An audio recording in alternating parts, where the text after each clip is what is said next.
그리고 그 꿈이 이뤄진 그 순간만큼은 세상을 다 가진 것처럼 행복했어요.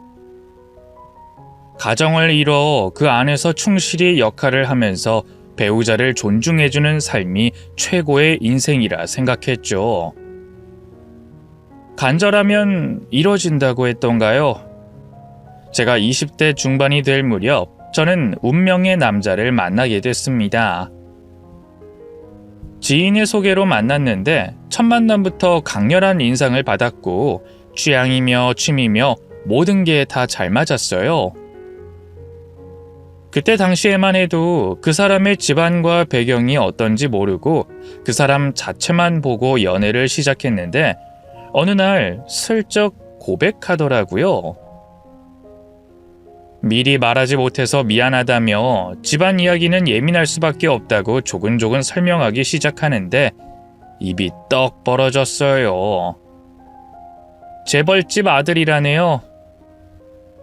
현재는 다른 일을 하고 있지만 조만간 그 회사에 가서 일을 배울 거라며 자기는 결혼하고 자신을 서포트해 줄 수 있는 여자를 찾고 있었다며 그렇게 해줄 수 있는지 조심스레 물어보더라고요. 당연히 할 수 있다고 했죠.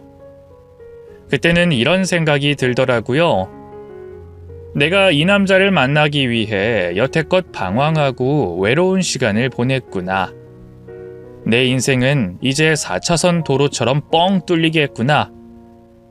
처음 듣는 회사명이라 집에 가서 검색을 해봤더니 꽤 알짜배기에다가 규모가 크더라고요. 언젠가 남자친구가 그 회사의 대표직을 물려받게 된다면 나는 사모님 소리를 듣고 살겠구나 싶어서 절로 웃음이 나왔네요. 저도 참 속물이었죠. 그때는 너무 어렸고 철이 없었던 것 같아요. 재벌집의 분위기가 경직되고 살벌할 줄도 모르고 그 안에 덥석 들어갈 생각을 했으니 말이에요. 보통 재벌집 하면 며느리감을 볼 때 깐깐하고 마음에 들지 않으면 물기 얹고 이런 걸 상상하잖아요. 저도 그래서 긴장을 많이 했어요. 혹시나 나를 마음에 안 들어 하시면 어쩌지? 우리 집안 배경을 보고 걸고 넘어지면 어쩌지 하며 손까지 벌벌 떨며 그 집안에 입성했는데 이게 웬걸 너무 따뜻하게 맞아주시는 거예요. 물론 제가 나서서 과일도 깎고 설거지도 하겠다고 일어나며 헌신적인 모습을 보여드리긴 했어요. 과일을 깎는 제 손을 유심히 보시며 시어머니께서 이런 말씀을 하시더라고요. 요즘 애들답지 않게 과일도 잘 깎네? 그때 느꼈죠. 이젠 됐다. 긍정적인 신호를 보내셨으니 연애를 허락해 주시겠다는 뜻으로 받아들였네요. 생각보다 소박하시고 털털하셨어요. 직접 텃밭에서 기른 거라며 상추를 한가득 봉투에 담아주시며 저에게 선물하시더라고요. 다른 건 하나도 바라지 않는다고 그저 아들이 성격 좋은 여자를 만나서 안정적으로 행복하게 사는 걸 바란다고 하시길래 제가 호기롭게 대답했죠. 아침밥 꼬박꼬박 잘 챙기고 내조 잘하고 가족을 위해 희생할 자신 있습니다. 그런 저의 고분고분한 모습에서 마음을 열게 되셨던 것 같아요. 훗날 시어머니는 저에게 너는 토도하지 않아서 좋아 라는 말씀을 자주 하셨습니다. 그렇게 첫 만남을 시작으로 저희는 공식적인 커플이 되어 양가 집안을 끊임없이 오가게 됐고 자연스레 결혼을 준비하게 됐습니다. 결혼식 날 친구들은 저에게 축하한다는 말을 끊임없이 해줬습니다. 어떤 친구는 호텔 결혼식은 처음 와봤다며 친구 덕에 이런 데도 와보고 고맙다고 하더라고요. 잘난 남편의 든든한 시댁까지 더 이상 바랄 게 없었습니다. 남들이 보기에 저는 곱게 자라 가장 예쁜 나이에 좋은 집안에 시집가는 축복받은 사람이었어요. 하지만 멀리서 보면 희극, 가까이서 보면 비극이라고 했던가요? 굽히고 들어간 결혼이었기에 결혼 생활도 그리 녹록지 않았어요. 특히 친척분들이 다 같이 모이는 자리가 많았는데 그 자리는 그야말로 가시방석이었습니다. 시아버지의 형제분들은 전부 계열사의 대표를 맡고 있었고 서로 은근히 경쟁하는 분위기였는데요. 일적으로 경쟁하는 걸 넘어서 세심한 것까지 비교하며 피 터지게 싸우더라고요. 처음엔 그 모습이 꽤 낯설었어요. 이럴 거면 대체 왜 만나나 싶을 정도로 서로를 핥히는데 제가 견딜 수 없었던 건 바로 다른 형제분의 며느리와 저를 비교하는 것이었어요. 남편에게 사촌형이 있었는데 그분도 저희와 비슷한 시기에 결혼을 했거든요. 그런데 그 아내 되는 사람이 누가 봐도 스펙이 장난 아니었어요. 해외 유명 대학을 졸업하고 전문직 일에 종사한 데다가 집안도 무슨 대형 재단을 운영하고 있다고 하더라고요. 거기서 끝나면 그러려니 하겠어요. 심지어 집안일도 잘하고 요리도 잘해서 친척 모임을 할 때면 한가득 뭔가를 싸들고 오더라고요. 과일도 무슨 토끼 모양의 왕관 모양의 현란하게 깎는 모습을 보고 입이 떡 벌어졌네요.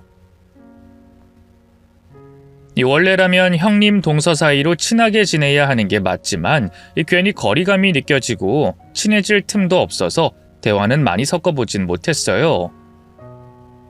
어르신들이 은근히 아유, 이 집 며느리랑 저 집 며느리는 분위기가 많이 다르네 하며 비교를 하시는 바람에 저의 열등감은 날로 심해졌죠. 그래도 어쩌겠어요. 제가 감내할 무게인걸요. 재벌집에 시집간 대가라고 생각하며 열심히 노력했죠. 그 집 며느리가 요리를 해오면 저는 거기서 몇 가지를 더해서 요리를 해갔고 그 집 며느리가 선물을 사오면 저는 더 큰 선물을 사가서 경쟁 심리에 불을 붙였습니다. 지금 생각해보면 그게 다 무슨 의미인가 싶었지만 괜한 자격지심이 저를 더 건드렸어요. 그 형님이 착했으면 말을 안 해요. 어르신들 앞에서는 조신하게 웃으면서 고분고분 말 잘 듣는 척하더니 저와 단둘이 있을 때는 손아랫 사람이라 생각했는지 이거 해라 저거 해라 툭툭 던져주며 시키더라니까요. 표정이 싹 바뀐 채로 동서, 이런 것 좀 알아서 할 순 없어? 내가 이런 것까지 알려줘야 되는 거야? 하며 저를 무시하고 깔보더라고요. 그래놓고 어르신이 등장하면 어머, 오셨어요? 제가 다 알아서 할게요. 푹 쉬세요. 하며 어찌나 연기를 하던지 그 사람의 실체를 저밖에 모른다는 사실이 너무 분하더라고요. 심지어 그 형님은 얼마 후 임신까지 했습니다. 결혼은 비슷하게 했는데 그쪽에서 먼저 임신을 해버리니 저희 시부모님은 그때부터 저희를 재촉하기 시작했고 저는 그 스트레스로 더 몸 상태가 안 좋아졌네요. 그쪽 며느리보다 스펙도 딸려 집안도 딸려 심지어 임신도 못해 시어머니는 날이 갈수록 저를 미워하시더라고요. 그걸 느낀 저는 더욱 의기소침해서 말 한 번 제대로 할 수조차 없었어요. 그쪽 며느리가 아들을 출산했을 땐 저희 집안 분위기는 거의 정막 그 자체였습니다. 핏줄을 누구보다 중시하던 시부모님이셨기에 손자의 탄생을 간절히 바라고 계셨거든요. 그쪽에서 먼저 떡두꺼비 같은 손자를 낳아버린 바람에 뒤처졌다고 생각했는지 시어머니는 저를 끌고 난임병원을 향하셨습니다. 그리고 푹 쉬시며 혼잣말로 이렇게 말씀하셨죠. 우리가 뭐가 부족해서. 그 말을 들은 제 심정은 어땠겠어요. 항상 다른 형제들보다 앞서가던 집안이 조금씩 뒤처지기 시작한 건 며느리를 잘못 들이고 난 후였으니 모든 게 제 탓 같았습니다. 정말 힘들고 암담했는데 그때 저를 위로해준 유일한 사람은 다름 아닌 신우였어요. 남들은 신우와 원수처럼 헐뜯고 산다고 하는데 저는 신우와 굉장히 돈독했거든요. 가부장적이고 남성 중심 집안에서 여자로 살았던 신우는 집안에 대해 이렇게 표현했어요. 시대착오적이고 겉만 번지르르한 빛 좋은 개살구인 집구석. 그때는 그 말뜻을 이해하지 못했는데 살아보니 알겠더라고요. 임신이 되지 않아 스트레스를 받는 저에게 신우는 저 대신 화를 내주더라고요. 아니, 그게 언니 탓이에요? 따지고 보면 오빠 역할이 더 큰 건데 왜 언니 탓만 해요? 하여간 이놈의 집구석은 무조건 남자 편이라니까. 심지어 언닌 나이도 어리잖아요. 불임은 무슨 말도 안 되는 소리. 아무튼 신경 쓰지 마요. 세상이 변하듯 집안 분위기도 변해야 돼. 그놈의 핏줄이 뭐라고. 무조건 아들 타령 아주 질린다니까요. 신우는 집안 분위기가 싫어 이리저리 해외를 전전하며 일을 하며 스스로 인생을 개척해가는 스타일이었어요. 그 모습이 참 멋지더라고요. 재벌집에 시집와서 시부모님의 눈치나 보고 있는 저와는 상반된 삶을 살아가고 있는 거잖아요. 가끔 신우가 한국에 와서 저를 만나줄 때면 정말이지 숨통이 트이는 기분이었습니다. 집안에서 유일하게 기댈 사람이 신우라니 정말 아이러니했죠. 그때까진 알지 못했어요. 시어머니로부터 황당하게 이혼을 권유받을 것이라는 걸요. 그래도 며느리고 가족인데 한순간에 사람을 내칠 거라고 상상도 하지 못했습니다. 어느 날 시어머니는 예고도 없이 대뜸 저희 집에 불쑥 찾아오셨습니다. 제대로 준비도 못한 채 잠옷만 입고 있었던 저는 허둥지둥 부엌에 들어가 과일이라도 깎으려고 하는데 시어머니는 평소와는 다른 모습으로 됐다, 이리 와서 앉아라 하시더라고요. 어머님, 어쩐 일로. 미리 말씀이라도 해주셨으면 식사라도 준비하는 건데. 식사는 무슨. 시간이 몇 시인데. 차라도 한 잔 드시겠어요? 됐어. 어차피 금방 돌아갈 건데 뭐하러 마실 걸 내와. 시어머니는 그 말을 하신 뒤 저를 가만히 보시더라고요. 그날따라 눈빛이 좀 이상했어요. 할 말이 있으신데 그 말을 어떻게 꺼내야 할지 망설이는 듯한 느낌을 받았습니다. 머뭇대시다가 결국엔 테이블 위에 가방 하나를 턱 하고 올려놓으시더라고요. 어머님, 이게 뭔가요? 돈가방이다. 네? 돈가방이요? 한번 열어봐. 조심스레 가방의 지퍼를 열어봤어요. 그 안에는 현금 다발이 가득 들어있었습니다. 깜짝 놀라서 다시 지퍼를 닫고 눈을 휘둥그레 뜨고 시어머니를 쳐다봤더니 이렇게 말씀하시더라고요. 너도 한꺼번에 수억 원을 만져볼 경험은 없었겠지. 이게 우리 집 스케일이야. 근데 이걸 왜 들고 오신 건지. 저는 이해가 잘. 돌려 말하면 못 알아듣는 것 같으니까 직접적으로 말하마. 이혼해라. 이혼은 절대로 묻지 말고. 네? 말 못 알아들어? 이혼하라고. 가방에 든 돈 그거 들고 그대로 나가. 너도 이만하면 손해보는 장사는 아닐 텐데. 어머님, 이혼이란요. 그건 안 됩니다. 제가 잘할게요. 노력하겠습니다. 이유라도 말씀해 주시면. 내가 말했지. 이유는 절대 묻지 말라고. 내가 왜 너한테 돈가방을 줬는지 모르겠어? 눈치 없이 굴지 말고 줄 때 군말 없이 나가. 쓸데없이 이혼하기 싫다고 버티면 어떻게 되는지 알지? 어머님, 어머님이라고 부르지 마! 시어머니가 소리를 지르시는 바람에 몸이 굳어버린 저는 아무것도 할 수가 없었어요. 갑자기 느닷없이 돈가방을 건네며 아들과 이혼하라는 시어머니를 제가 어떻게 받아들여야 할까요? 심지어 이유는 묻지도 말라고 하시네요. 시어머니는 제가 반박할 틈을 주지도 않으시고 저희 집을 떠나셨습니다. 황당해서 아무 말도 못하고 있던 저는 남편에게 전화를 걸었어요. 그런데 아무리 걸어도 받질 않는 거예요. 시어머니에게도 전화를 걸었지만 마찬가지로 받지 않으셨습니다. 마치 집안 사람들이 전부 저를 외면하는 듯 등을 돌렸더라고요. 너무 억울한 마음에 해외에 머물고 있는 신우에게 전화를 걸어봤어요. 아무것도 모르는 눈치더라고요. 신우는 저를 달래며 일단 부모님 집에 한번 찾아가 봐요. 현관 비밀번호 내가 알려줄게요. 하며 조언을 해줬네요. 그날 밤까지 기다려봤지만 남편은 집에 들어오지 않았습니다. 마치 제가 집을 나가기만을 기다리고 있는 것 같았어요. 그 시간 동안 끊임없이 이유에 대해서 생각해봤습니다.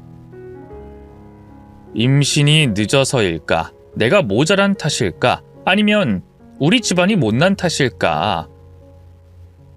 저에게는 이 이혼을 막을 만큼의 힘이 없었습니다. 할 수 있는 거라고는 끝까지 설득하고 매달리는 수밖에 없었어요. 그래서 저는 돈가방을 챙겨 시댁으로 향했습니다. 이유도 모른 채로 이혼할 수 없었고 수억 원이 담긴 돈가방은 더더욱 받을 수 없었거든요. 시댁에 도착해 초인종을 누르려고 하는데 그 안에서 엄청난 말소리가 들렸어요. 현관 밖으로도 소리가 쩌렁쩌렁 울릴 정도로 상황이 심각해 보이더라고요. 어쩌면 이 상황 또한 저의 이혼과 관련되어 있을 수도 있겠다는 생각에 저는 몰래 그 집에 들어가 보기로 결심했습니다. 신우가 알려준 비밀번호를 눌러 현관문을 연 순간 말싸움 소리가 귓가에 크게 들렸어요. 그리고 경악할 광경을 목격하고 말았습니다. 제 남편은 친척 어르신 앞에서 무릎을 꿇고 고개를 조아리고 있었어요. 그리고 그 옆에는 그 집 며느리인 형님이 같이 무릎을 꿇은 채로 울고 있었습니다. 이게 대체 무슨 상황인가 싶어 멀리서 관망만 하고 있는데 시어머니께서 남편의 팔을 잡아당기며 이렇게 말씀하시더라고요. 일어나! 네가 뭘 잘못해서 무릎까지 꿇어!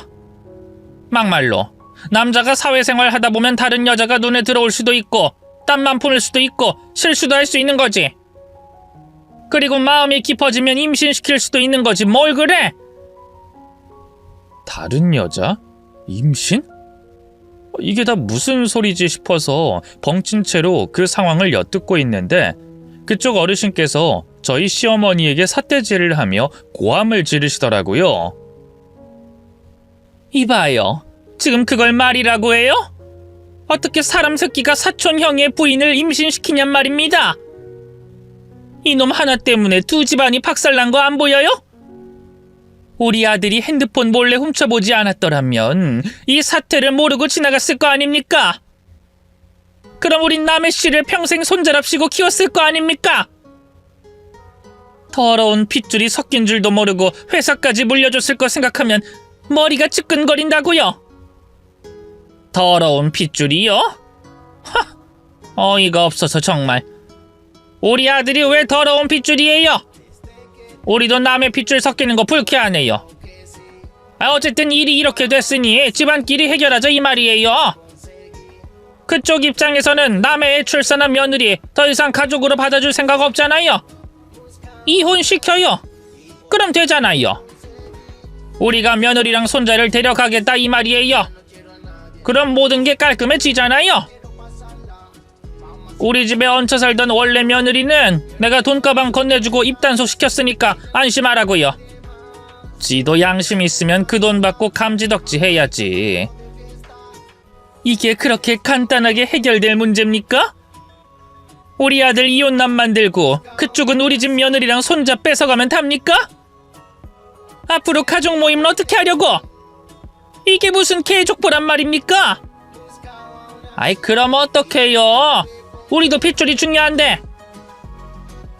일단 진정하시고 최대한 긍정적으로 생각해보잔 말이에요.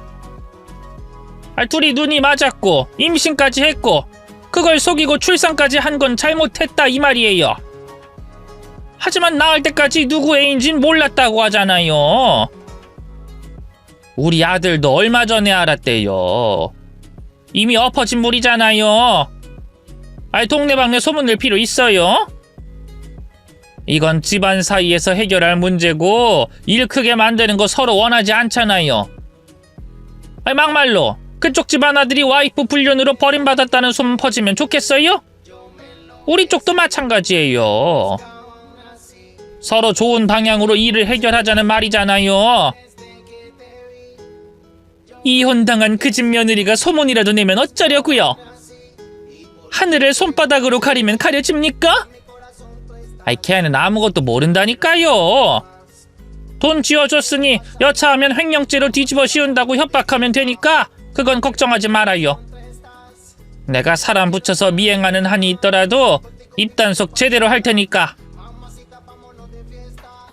이거 진짜 무서운 사람이네. 설마 우리 집 며느리가 탐나서 그 집 아들한테 꼬시라고 시킨 거 아닙니까? 내가 그럴 사람으로 보여요? 워낙 수단과 방법을 가리지 않는 분이시니까. 전적이 있는 사람이니까요. 나도 싫어요. 남편 있는 주제 남의 남자한테 푹 빠져서 핏줄도 속이고 출산까지 한 여자를 며느리로 맞이하고 싶지 않습니다. 하지만 애는 무슨 죄예요? 태어났으리 친부랑 같이 살아야지. 그럼 길거리에 쫓아내기라도 해야 된단 말이에요? 아무튼 나는 손 놓습니다. 우리가 버린 며느리랑 손자 그쪽에서 데리고 가든지 말든지 마음대로 하세요. 언뜻 들어서는 쉽게 이해할 수 없는 상황이었어요. 끊임없이 저와 비교를 당하던 스펙 좋고 완벽한 그 집안의 며느리였던 형님은 알고 보니 제 남편의 상간녀였던 거예요. 둘은 심지어 임신까지 해놓고선 자식이 태어날 때까지 입 다물고 있었던 것입니다. 뒤늦게 그 사실을 알게 된 그쪽 집안에서 먼저 고발을 하게 됐고 이 사태를 집안 내에서 해결하기 위해 시어머니는 저에게 돈가방을 건넸던 것입니다. 그러니까 그 돈가방은 저에게 입 막고 귀 막고 눈 감고 이 집안을 떠나라는 무언의 압박이었던 것이죠. 어떻게 이렇게 황당한 일이 있을 수가 있을까요? 저는 여태껏 아무것도 몰랐어요. 남편이 술에 취해 밤늦게 들어와도 외박을 해도 주말에 출근을 해도 모든 것들이 사회생활의 일원이려니 싶어 오히려 더 신경 써주곤 했습니다. 하지만 이 모든 것들이 저를 속인 기만 행위였다고 생각하니 속이 부글부글 끓더라고요. 그리고 그때 저희 시아버지께서 담배를 피러 가시겠다며 현관문 쪽으로 걸어오셨습니다. 저의 존재를 들키게 된다면 저는 아마 엄청난 강요와 압박을 받게 될 게 뻔했기에 곧바로 그 자리에서 도망쳤습니다. 그리고 그 집을 나와서 인적이 드문 곳에 가 숨을 돌렸어요. 바로 근처에서 시아버지께서 담배를 태우는 소리가 들렸습니다. 그리고 잠시 후 시어머니께서 따라오시더니 입을 여시더라고요. 속이 타요? 안 피던 담배를 피우네. 타지 그럼. 아들놈이 그따위로 행동했는데. 아이고. 내 팔자야. 아무리 그래도 죄인처럼 고개 숙이지 말아요. 그렇게 하다가는 영원히 발목 잡힌다니까. 그쪽 집안에 약점 잡히면 끝이라는 거 몰라요? 당당하게 굴라니까.